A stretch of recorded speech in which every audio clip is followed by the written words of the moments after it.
ದೇಶಾದ್ಯಂತ ಆರೋಗ್ಯ ಸೇವೆಯಲ್ಲಿ ಗಮನಾರ್ಹ ಹೆಚ್ಚಳವಾಗಿದೆ ಎಂದು ರಾಷ್ಟ್ರೀಯ ಸಂಖ್ಯಾಶಾಸ್ತ್ರೀಯ ಕಚೇರಿ ಎನ್ಎಸ್ಒದ 80ನೇ ಸುತ್ತಿನ ಗೃಹ ಬಳಕೆ ಆರೋಗ್ಯ ಸಮೀಕ್ಷೆ ತಿಳಿಸಿದೆ.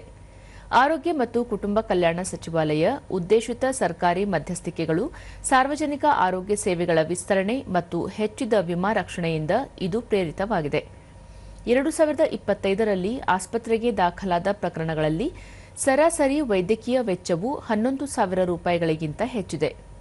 ಸಾಂಕ್ರಾಮಿಕ ರೋಗಗಳ ಇಳಿಕೆ, ಮಧುಮೇಹ ಮತ್ತು ಹೃದಯ ರಕ್ತನಾಳದ ತೊಂದರೆಯಂತಹ ಸಾಂಕ್ರಾಮಿಕವಲ್ಲದ ಕಾಯಿಲೆಗಳ ಹೆಚ್ಚುತ್ತಿರುವ ಹರಡುವಿಕೆಯೊಂದಿಗೆ ಸಮೀಕ್ಷೆಯು ಪ್ರಮುಖ ಸಾಂಕ್ರಾಮಿಕ ರೋಗಶಾಸ್ತ್ರೀಯ ಪರಿವರ್ತನೆಯನ್ನು ಗುರುತಿಸಿದೆ. ತಾಯಂದಿರು ಮತ್ತು ಮಕ್ಕಳ ಆರೋಗ್ಯ ಫಲಿತಾಂಶಗಳಲ್ಲಿ ನಿರಂತರ ಪ್ರಗತಿಯನ್ನು ಸಮೀಕ್ಷೆಯು ಪ್ರಸ್ತಾಪಿಸಿದ್ದು, ಗ್ರಾಮೀಣ ಪ್ರದೇಶಗಳಲ್ಲಿ 90.5% ರಿಂದ 95.6% ಸಾಂಸ್ಥಿಕ ವಿತರಣೆಗಳು ಹೆಚ್ಚಿವೆ. ಅದೇ ಅವಧಿಯಲ್ಲಿ ನಗರ ಪ್ರದೇಶಗಳಲ್ಲಿ ಈ ಪ್ರಮಾಣ 96.1% ರಿಂದ 97.8% ಏರಿದೆ.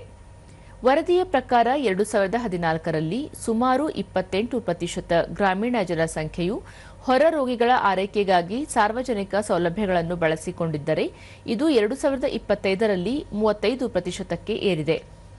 ದೇಶಾದ್ಯಂತ 1,30,000ಕ್ಕೂ ಹೆಚ್ಚು ಮನೆಗಳನ್ನು ಸಮೀಕ್ಷೆ ನಡೆಸಲಾಗಿದ್ದು, ಇದರಲ್ಲಿ ಗ್ರಾಮೀಣ ಪ್ರದೇಶಗಳಲ್ಲಿ 76,000ಕ್ಕೂ ಹೆಚ್ಚು ಮನೆಗಳು ಮತ್ತು ನಗರ ಪ್ರದೇಶಗಳಲ್ಲಿ 63,000ಕ್ಕೂ ಹೆಚ್ಚು ಮನೆಗಳು ಸೇರಿವೆ.